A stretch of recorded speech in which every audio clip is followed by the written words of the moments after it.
Vamos orar novamente agradecendo a Deus. Convidar nosso irmão Valmir que faça essa oração agradecendo ao Senhor.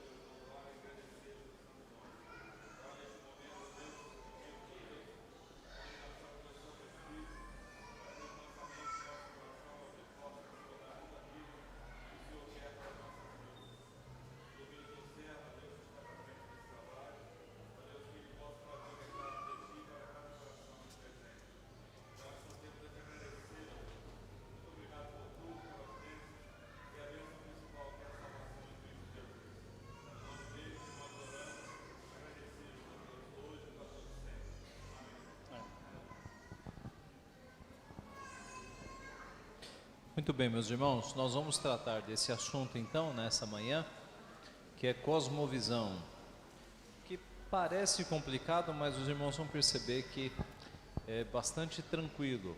Quando nós falamos em cosmovisão, basta dividir a palavra cosmo e visão. Cosmo é mundo, não é? Então é visão de mundo. A ideia é que cada pessoa tem a sua própria visão de mundo. Então, uma pessoa que está muito influenciada pelo materialismo, uma pessoa que passa a vida correndo atrás de dinheiro, uma pessoa que passa a vida correndo atrás de dinheiro, que se rege mais por questões materiais do que por questões espirituais, ela tenderá a olhar para o mundo de uma perspectiva materialista, a olhar para pessoas de uma perspectiva materialista e assim por diante, a não ter muita esperança em questões de final de vida, não ter muita crença em Deus. E nós encontramos, meus irmãos, universos em cada pessoa. Então, nós encontramos pessoas com diferentes cosmovisões. E a palavra de Deus é aquela que nos leva a ter uma visão de mundo adequada, a olharmos para o mundo da perspectiva que Deus quer que nós olhemos para o mundo. Por isso que esse é um assunto bastante importante para nós percebermos qual deveria ser a nossa visão de mundo, em contraposição com várias visões de mundo que existem por aí. Então nós podemos começar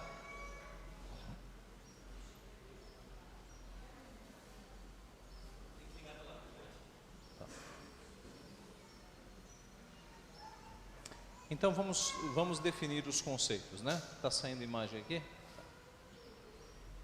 Cosmovisão significa visão de mundo ou percepção de mundo.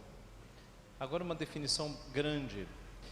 É o conceito que indica um conhecimento pré-discursivo e abrangente da realidade, baseado em um conjunto de pressupostos que envolvem desde as nossas motivações e impulsos afetivos e de confiança mais profundos, até nossas crenças, certezas, valores e ideias, e que são responsáveis em moldar e direcionar a nossa existência no mundo. Traduzindo, é aquilo que indica um conhecimento pré-discursivo, anterior à nossa fala, pré-discurso, aquilo que nós temos no nosso coração, aquilo que nos leva a interpretar e entender a realidade. Aqui uma definição desse autor, o Saire, está no livro Universo ao Lado. Uma cosmovisão é um conjunto de pressuposições, hipóteses que podem ser verdadeiras, parcialmente verdadeiras ou inteiramente falsas, que sustentamos consciente ou inconscientemente, consistente ou inconsistentemente, sobre a formação básica de nosso mundo. Então é um conjunto de pressuposições. Note, quando você conversa com um ateu, o pressuposto básico do ateu é que não existe Deus, não existe mundo espiritual, não existe vida depois da morte. Ele olha para o mundo com essa visão.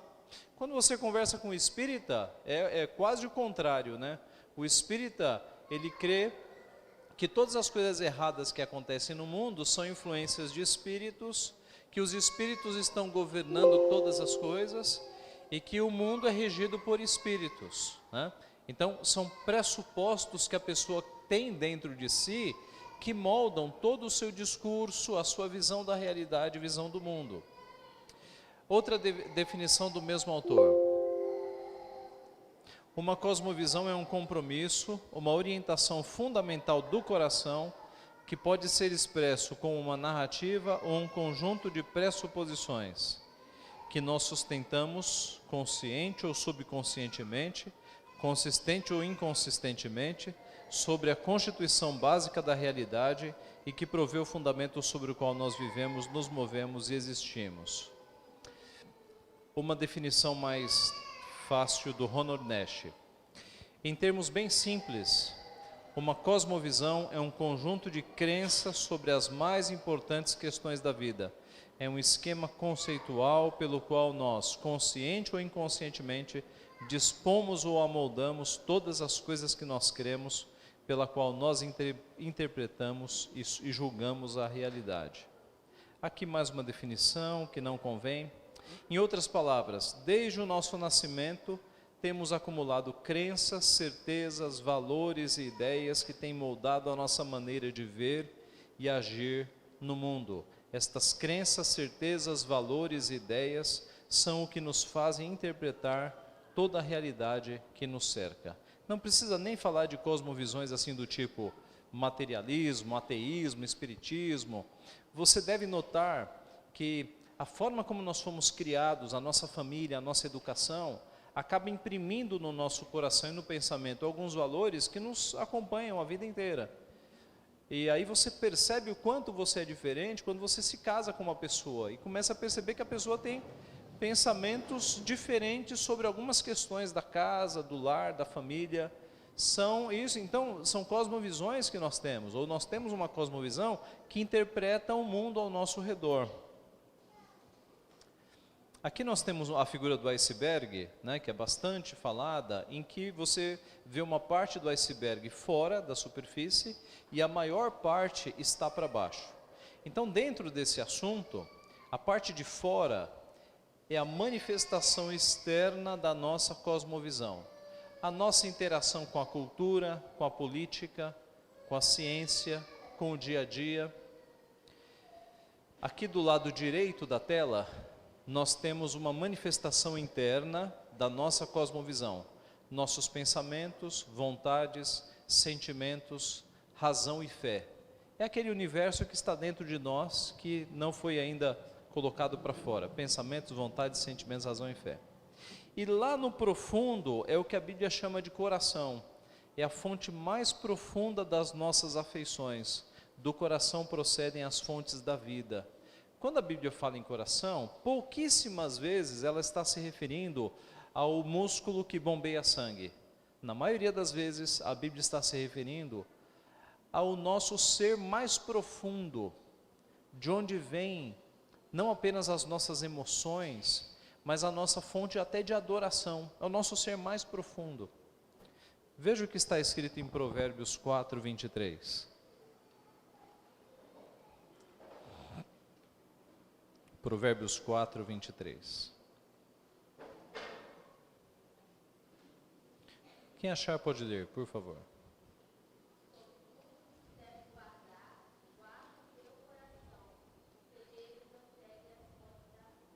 Porque dele procedem as fontes da vida. Então, o conceito bíblico de coração é o nosso mais profundo interior, de onde vêm as fontes da vida, as nossas emoções, a nossa adoração, é o que nós temos de mais profundo em nós. Nas Escrituras, a palavra coração, que em hebraico é leb ou lebab, ocorre 855 vezes. É usada não para indicar apenas o órgão físico, mas para apontar o elemento central da pessoa, a sede da vida intelectual, afetiva, volitiva, de vontade e religiosa do ser humano. Nós sabemos, meus irmãos, que todo ser humano é religioso, até o ateu é religioso. A religião do ateu é o ateísmo, né? Ou é o egocentrismo, mas não existem seres não religiosos. Deus fez todos os seres religiosos. Você pode encontrar uma tribo que nunca teve acesso ao Ocidente, e lá eles vão estar manifestando algum tipo de religiosidade, alguma dança religiosa, alguma veneração ao sol, à lua, ao fogo.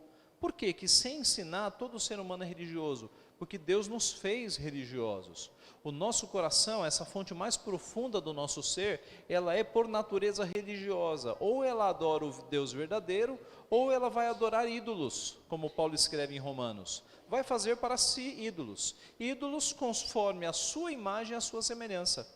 É por isso que você vê os ídolos imaginários, né, porque só há um Deus, mas você vê os deuses imaginários, os ídolos do Antigo Testamento, e eles são ídolos falsos. Eles são, todos são falsos. Eles são ídolos imperfeitos. Eles não são santos. Você pega o panteão grego, que são deuses imaginários, e é uma bagunça. É o tio que matou a mãe, não sei quem que furtou o outro. Por que os deuses construídos pelos povos nunca são deuses santos? Porque é mais fácil você seguir um ídolo falso, um Deus falso com padrão moral baixo, do que o Deus verdadeiro, que é santo, santo, santo. Então é mais fácil você inventar um Deus que ele tenha lá os seus pecados e as suas falhas. Aí ele não vai exigir um padrão moral muito alto para você. O fato é que todo o coração é religioso. Até aqueles que dizem que não tem religião, eles cultuam a religião do próprio eu, do próprio ego. Alguns versículos que falam sobre isso. O coração como sede intelectual, para fazeres atento à sabedoria o teu ouvido, e para inclinares o coração ao entendimento. Ora, coração é um músculo, coração não pensa de acordo com a biologia. Mas a Bíblia, eu repito, não está pensando no músculo. A Bíblia está pensando no mais profundo do nosso ser, que ela chama de coração. E esse mais profundo do ser que deve se inclinar ao entendimento. Porquanto a sabedoria entrará no teu coração e o conhecimento será agradável à tua alma. A sabedoria no mais profundo do nosso ser. Filho meu, não te esqueças dos meus ensinos e no teu coração guarde os mandamentos. No mais profundo do nosso ser, guardar os mandamentos de Deus. Os preceitos do Senhor, lá foi então sede intelectual, aqui sede afetiva. Os preceitos do Senhor são retos e alegram o coração. O mandamento do Senhor é puro e ilumina os olhos. Então, os preceitos ou os mandamentos do Senhor alegram o nosso coração, o mais profundo do nosso ser. Deixo-vos a paz, a minha paz vos dou. Não vou lá dou como a dá o mundo. Não se turbe o vosso coração e nem se atemorize. Sede espiritual. Não tens parte nem sorte neste ministério, porque o teu coração não é reto diante de Deus. Porque onde está o teu tesouro, aí estará também o teu coração, Jesus disse no Sermão do Monte. Ora, a esperança não confunde, porque o amor de Deus é derramado em nosso coração pelo Espírito Santo que nos foi outorgado. Então a parte mais interna do nosso ser, ela deve ter Deus como a fonte de adoração e os elementos espirituais passam nela. Sobre tudo o que se deve guardar, guarda o coração, porque dele procedem as fontes da vida. O coração alimenta a fonte, a razão, a fé e os sentimentos. Tem um círculo aqui no desenho, em que você tem um círculo externo, com as nossas coisas externas mesmo. A nossa interação com a cultura, filosofia, política, ciência, nosso dia a dia, a interação com as artes, tudo aquilo que a gente interage, que a gente conversa e se relaciona. Um círculo interior, que é o nosso universo interior, nossa vontade, nossa razão, nossa fé, nossos sentimentos. E o centro do nosso ser, a Bíblia chama de coração. Então é o coração que vai moldar a nossa vontade, a nossa razão, a nossa fé, os nossos sentimentos. E é isso aqui que vai ser externalizado, né? vai tornar externo o que está dentro de nós. O coração é sempre religioso, ou ama a Deus, ou ama o próprio eu, a própria existência. Há um nível mais profundo do nosso coração, que é inacessível a nós mesmos. Veja o que Jeremias disse, Deus falou por meio de Jeremias: eu, o Senhor, esquadrinho o coração, eu provo os pensamentos. E o salmista no Salmo 139, sonda-me, ó Deus, e conhece o meu coração, prova-me e conhece os meus pensamentos. Então, há pontos mais profundos dentro de nós que só Deus consegue enxergar, que mesmo o nosso conhecimento é limitado, não é? Na verdade, meus irmãos, o nosso conhecimento é limitado até com coisas externas. Se eu pedisse para você desenhar a tua mão, você desenharia, não desenharia? Fácil, né? 5 dedos, tal, uma palma. E se eu pedisse para você desenhar a tua impressão digital? Você sabe desenhar a tua impressão digital?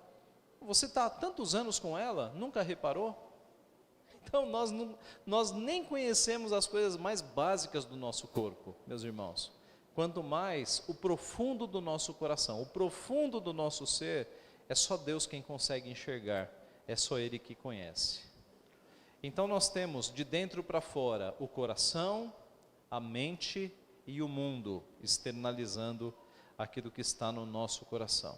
E aí, entrando em cosmovisão, nós temos 4 questões fundamentais.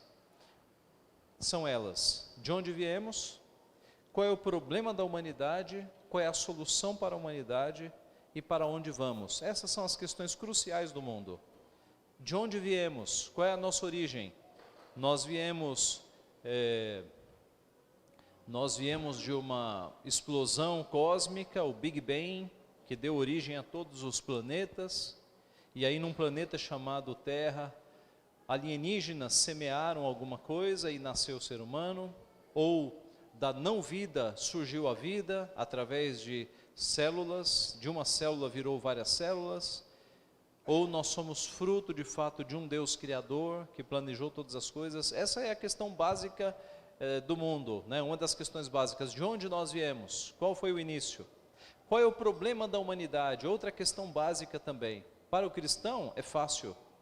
Qual é o problema para nós, meus irmãos? Qual é o problema da humanidade, da nossa perspectiva? O pecado. Para nós é tranquilo, mas para quem não segue a palavra de Deus, o problema pode ser social, o problema pode ser psicológico, o problema quando você abre, né, para outras cosmovisões, cada uma vai interpretar como sendo um problema. As cosmovisões que tratam sociológicas, marxismo, por exemplo, o problema é a diferença das classes. Nós temos que ter uma luta de classes para igualar rico com pobre.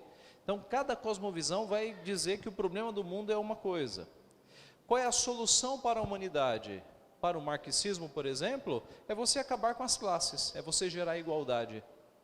Para a psicologia, a solução é você encontrar-se consigo mesmo, você fazer uma viagem no seu ser e resolver os seus problemas internamente. Cada cosmovisão vai apresentar uma solução para a humanidade. Qual é a nossa solução? Qual é a solução real? Jesus Cristo.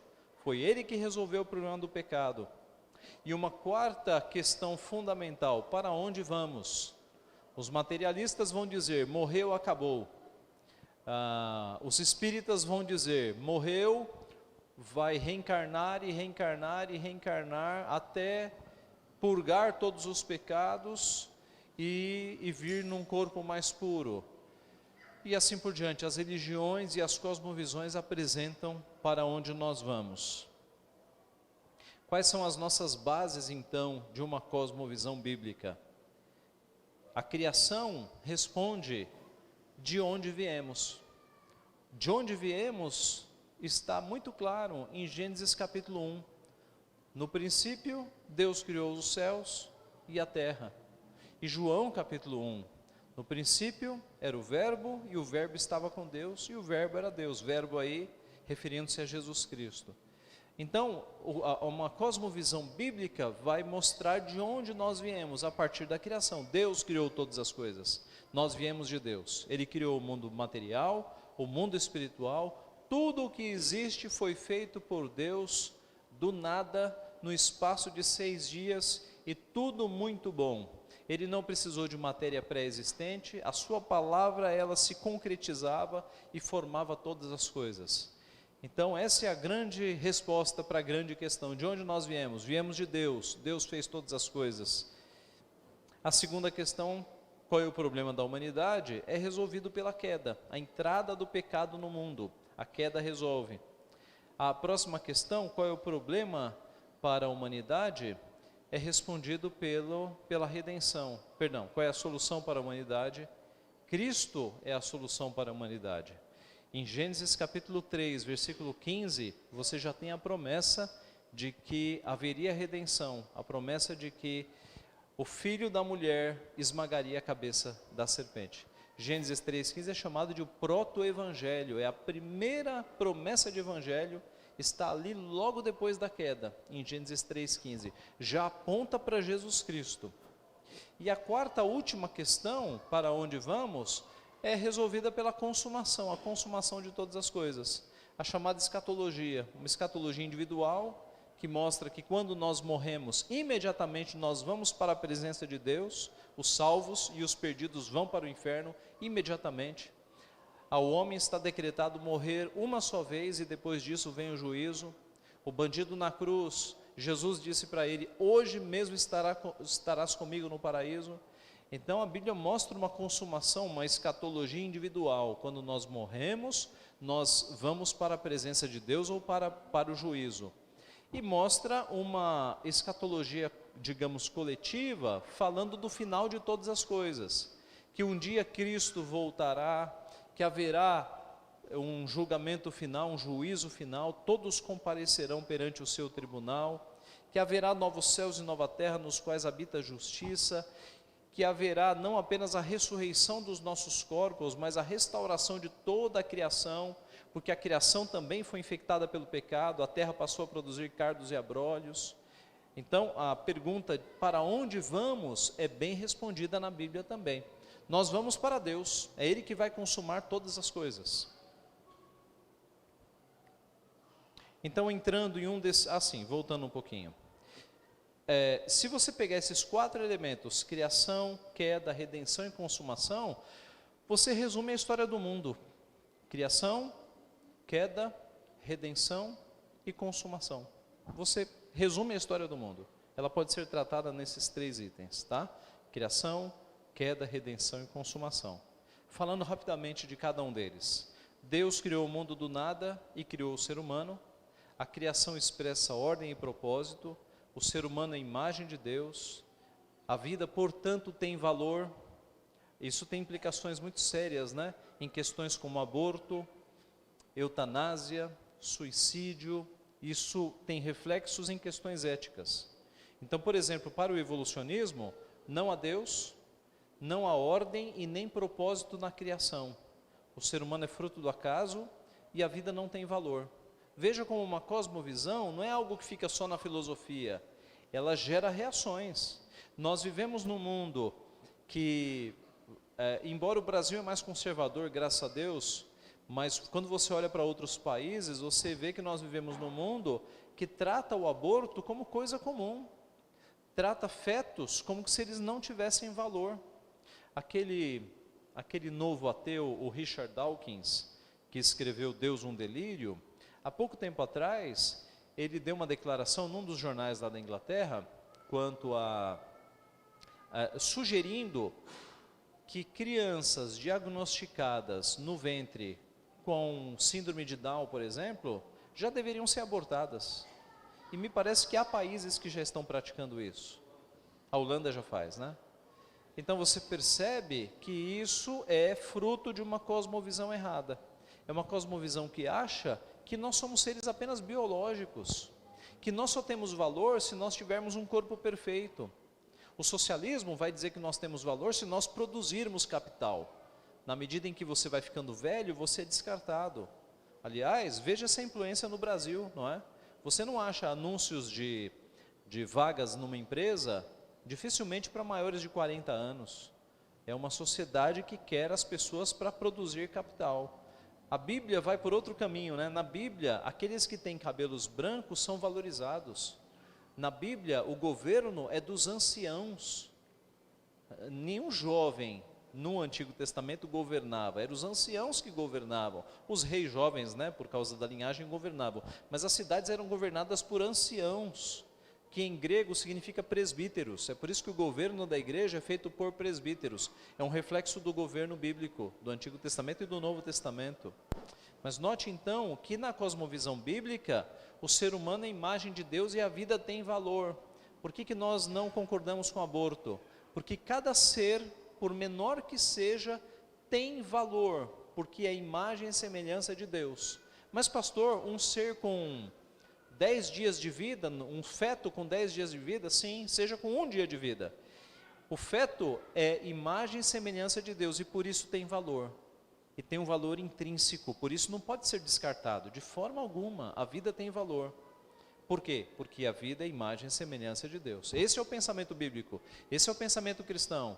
Por que nós não somos a favor de eutanásia, por exemplo? Porque a vida tem valor. A pessoa não deixa de ter valor aos olhos de Deus, ela é feita em imagem e semelhança do Senhor. Na questão da queda, o problema da humanidade é o pecado. Guerra, fomes, doenças são consequências do pecado. Talvez amigos não crentes já tenham te feito essa pergunta: se Deus existe, por que o mundo é tão mau? Por que há tantas guerras, tanta morte, etc, etc? Ora, a resposta é por causa do pecado. Deus fez um mundo sem nada disso. Deus fez um mundo perfeito. Quando Deus termina o 6º dia da criação, Ele olha para o que Ele criou e viu Deus que era tudo muito bom. Mas aí entra o pecado. E aí com o pecado é que você tem as raízes para guerras. Veja Adão e Eva discutindo, um passando a culpa para o outro.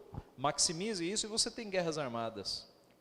Você tem a entrada de doenças, porque agora a terra produz cardos, abrolhos e ervas daninhas e bactérias e vírus, etc. Né? Então, a raiz de todos os males da humanidade está na queda, está em Gênesis 3. O ser humano nasce em pecado e é mau. Qual é o problema da sociedade com relação ao ser humano? A Bíblia mostra que o ser humano é mau, o ser humano é pecador, ele é maligno. E isso tem muitas implicações, né? Você pode desarmar a sociedade inteira, se você conseguir tirar todos os revólveres e fuzis e metralhadoras de todos os habitantes, eles vão se matar com faca, com pedra, com porrete, entendeu? O problema é mais profundo, o problema é o coração. Caim não tinha um revólver para matar Abel, ele deve ter matado com uma pedra, ou com um pedaço de pau. Então o ponto é que o problema é o ser humano, é o coração violento, é o coração cruel do ser humano. Esse é o problema básico. Para o marxismo, o problema da humanidade são as classes sociais. Para o existencialismo, o problema está em viver debaixo dos padrões estabelecidos. Para o existencialismo, o que atrapalha a sociedade são as regras, são as leis, são as normas. Acabe com tudo isso e você terá felicidade. Então veja que são cosmovisões totalmente diferentes da palavra de Deus. A palavra de Deus mostra que o problema está no pecado, e o pecado atingindo o ser humano em todas as suas relações. A redenção, a solução da humanidade é Jesus Cristo. Tudo foi feito por Ele e para Ele. Vamos ler lá, Colossenses 1, de 15 a 20. Colossenses 1, de 15 a 20. Quem achar pode ler, por favor.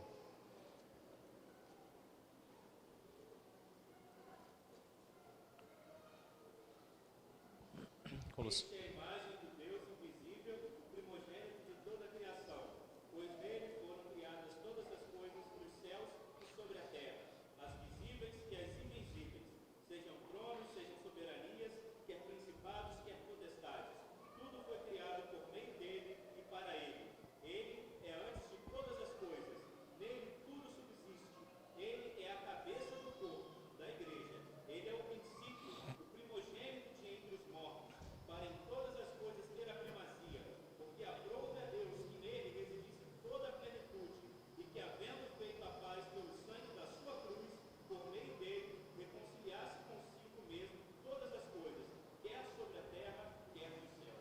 Muito bem. Então tudo foi feito por Ele e para Ele. Tudo, o centro do universo está em Cristo. Jesus nos reconciliou com Deus e restaurará todas as coisas que foram criadas. Então a solução é Jesus Cristo. Para o secularismo, a solução está na ciência, na tecnologia e na economia. Eu cito aqui um livro, eu não estou com ele aqui, mas ele vai dizer, na verdade, o seguinte, que no passado as pessoas tinham esperanças na religião, em Deus, no sacerdote, no religioso. Hoje, quem ocupou esse lugar foram a ciência, a tecnologia e a economia. Então as pessoas, quando olhavam no passado, buscando algum conhecimento, olhavam geralmente para os religiosos. Hoje as pessoas vão na ciência, vão no Google, vão na internet, vão buscar sabedoria, não nos religiosos, mas na ciência. São as vozes da ciência que dizem onde é que estão a sabedoria. Hoje a esperança das pessoas está na tecnologia, ou na economia, nos caminhos econômicos. Então houve uma mudança de onde as pessoas colocam a sua esperança. No passado as pessoas colocavam a esperança na igreja, nos religiosos. Hoje, no secularismo, colocou-se a religião no porão, né, para não ser discutida, e as esperanças estão nas ciências, na tecnologia e na economia. Como que se a redenção do mundo estivesse nessas coisas, né? A redenção do mundo não está na ciência, porque a ciência ela é limitada, né? A ciência é limitada, bastante limitada.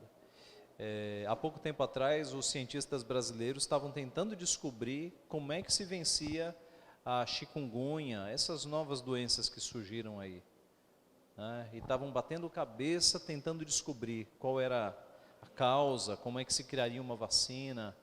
E aí eu brincava numa rede social o seguinte: a ciência não consegue descobrir a origem da chikungunya e ficou usando dizer que sabe a origem do universo, né?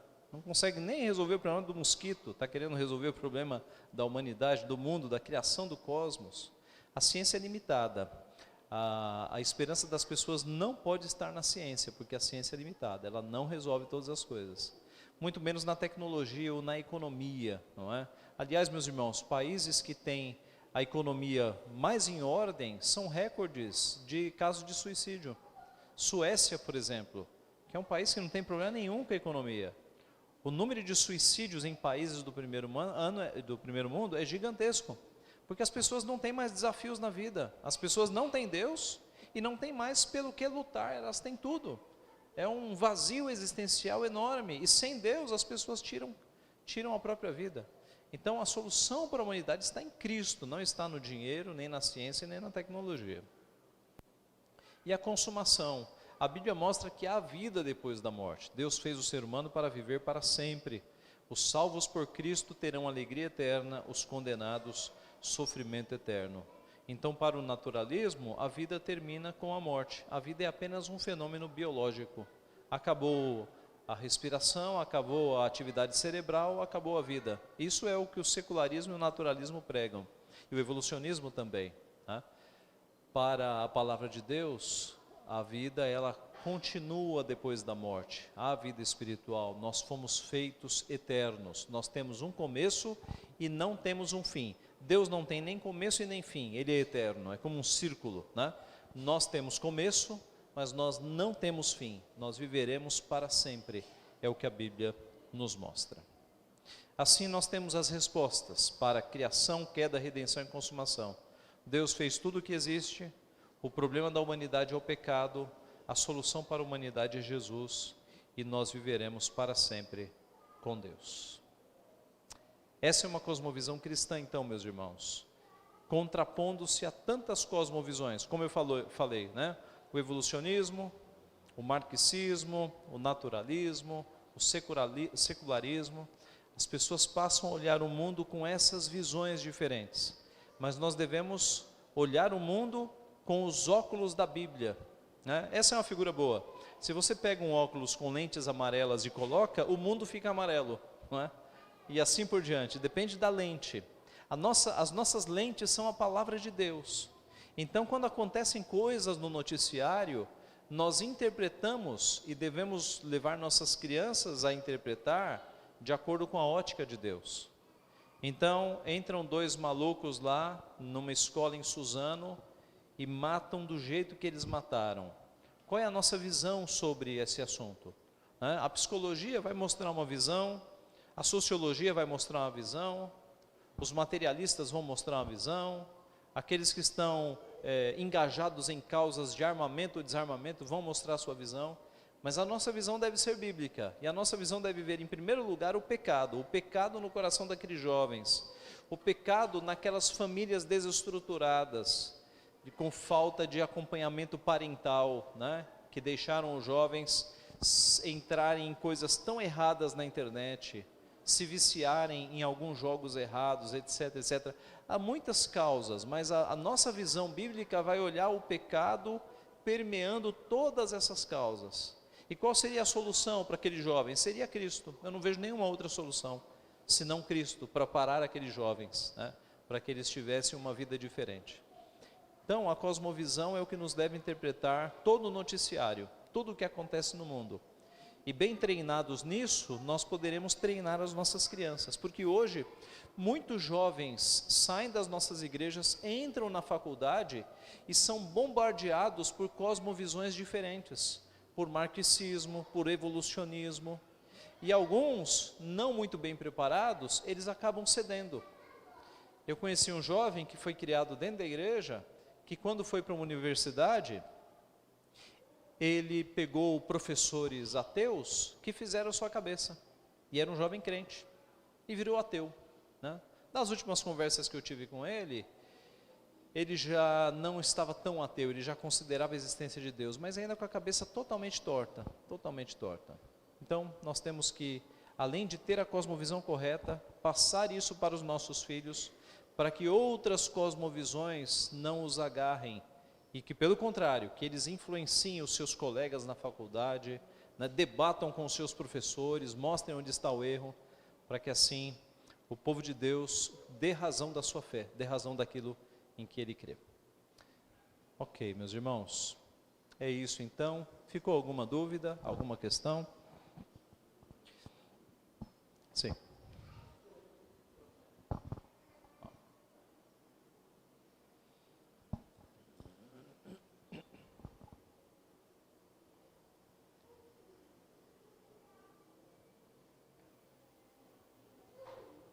Jonas Madureira fala a respeito de cosmovisão também.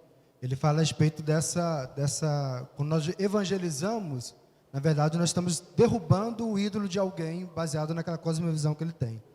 Mas esse enredo de criação, queda, redenção e consumação, né, essa ideia bem estudada, né, bem fixa na mente, facilita também o nosso evangelismo. Pode ser um caminho facilitado para evangelizar, que às vezes a gente vai evangelizar alguém, mas às vezes não sabe nem por onde começar.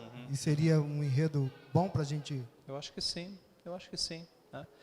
Porque quando a gente fala em evangelizar, é mais do que aquela conversa de 5 minutos, né?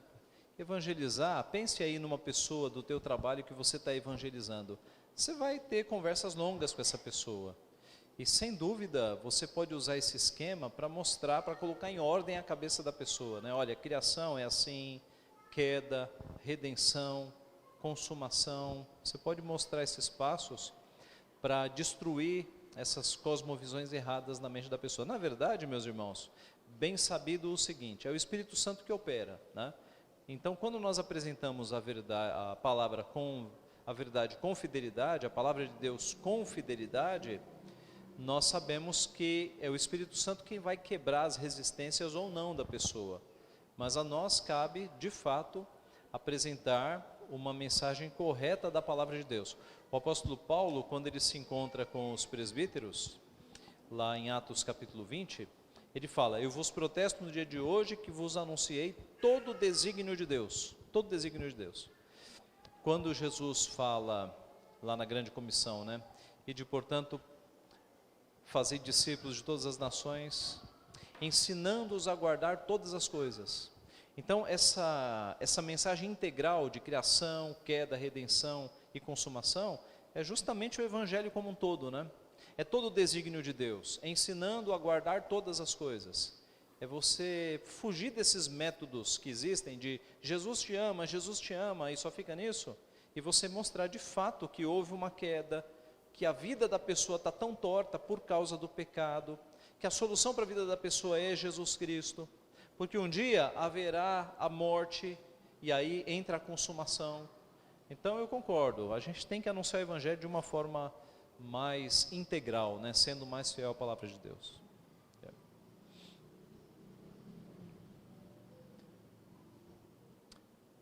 Reverendo?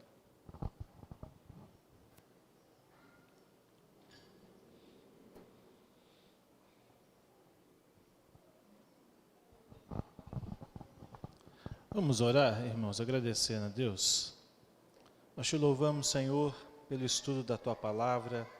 Te louvamos porque pela Tua graça nós somos transformados e a nossa mente foi moldada, ó Deus, pela Tua Palavra, inspirada pelo Senhor. Continue, ó Deus, nos dando a vontade, o desejo de aprendermos mais da Tua Palavra, para que possamos anular os sofismas, derrubar tudo aquilo que é contra o conhecimento do Senhor Jesus Cristo. Nos ajude, ó Deus, a estudar, a ter a nossa mente com a cosmovisão correta da palavra do Senhor.